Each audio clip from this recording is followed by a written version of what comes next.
Bonjour à tous. Monsieur le Président de la République du Ghana, qui va nous rejoindre prochainement, mais je vais tenter de m'adresser à vous comme s'il était parmi nous.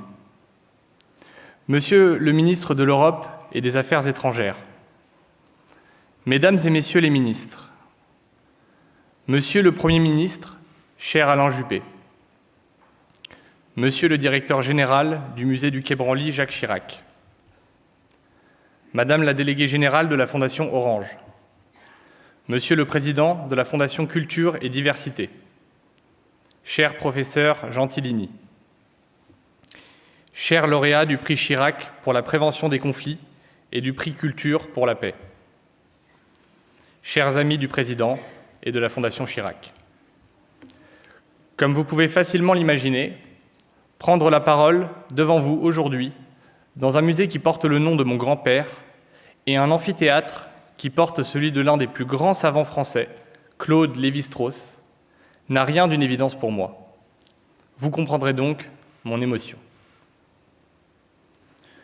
Monsieur le Président de la République, nous sommes extrêmement honorés que vous ayez accepté de parrainer cette cérémonie annuelle de remise des prix de la Fondation Chirac. Alors que vous venez à peine de rentrer d'une visite officielle au Japon et que vous preniez la parole ce matin même à Vienne, nous mesurons l'effort que cela représente pour vous d'être là ce soir. Nous vous en sommes infiniment reconnaissants. Je veux aussi saluer respectueusement et chaleureusement la présence à nos côtés de M. Jean-Yves Le Drian, qui s'exprimera tout à l'heure au nom de M. le Président de la République française, M. Emmanuel Macron. Vous aussi, Monsieur le Ministre, vous incarnez, aux côtés du Président de la République, l'inlassable recherche de la paix par le dialogue et la négociation, qui fut la marque de l'engagement international du président Chirac. Face aux conflits qui déchirent en particulier l'Afrique et le Moyen-Orient, vous manifestez cette volonté française d'empêcher que le monde soit livré à la seule brutalité des rapports de force. Intraitable dans la lutte contre le terrorisme, vous ne vous lassez pas de rappeler cependant que ce combat doit aller de pair avec le combat pour la justice, le développement et le respect des cultures. Monsieur le Président de la République, le Ghana, dont chacun salue le dynamisme, est une véritable démocratie. Et vous êtes vous-même un avocat des droits de l'homme, militant de toujours en faveur de l'État de droit. Engagé pour la prévention des conflits, vous avez été et demeuré médiateur dans de nombreuses crises régionales. J'ajoute que vous êtes le leader africain le plus suivi sur Instagram, avec un nombre de followers comparable à celui d'une pop star. Le Ghana incarne aujourd'hui la possibilité d'un monde meilleur pour des millions de jeunes Africains et non-africains. La preuve que l'on peut concilier développement économique et démocratie.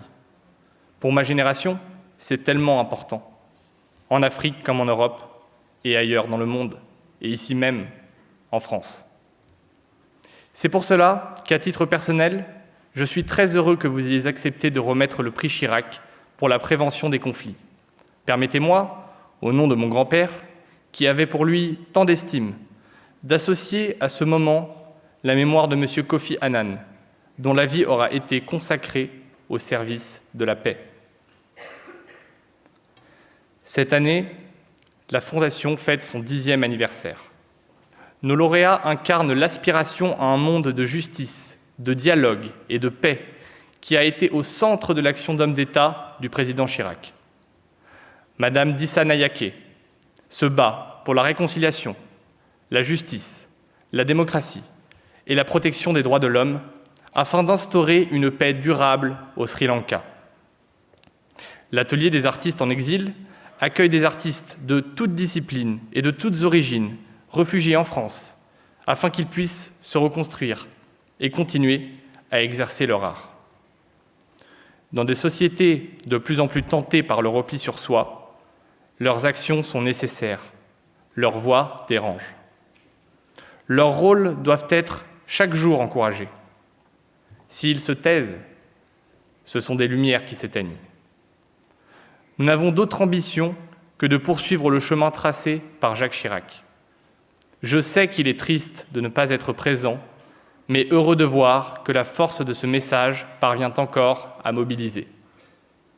Et je voudrais, pour finir, vous dire un mot de lui, car je sais que vous l'aimez et que vous le respectez. Dimanche, comme chaque dimanche, je suis passé l'embrasser. Bien sûr, la maladie est là, patiente et impatiente. Comme la pendule de Brel, elle l'attend. Mais quand on lui fait face, dans son vaste fauteuil, il est toujours aussi impressionnant. Quelqu'un qui ne saurait pas qui il est se dirait certainement immédiatement « c'est le président ». Mais plus encore, il est toujours le même, faisant plaisanterie et calembours, avec cet humour qui est le défi ultime des forts face à l'adversité. La maladie ne le vaincra jamais.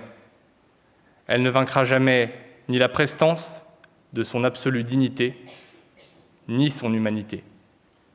Je suis fier que le hasard de la vie m'ait fait partager son chemin, comme je suis fier d'être ici avec vous ce soir. Je vous remercie.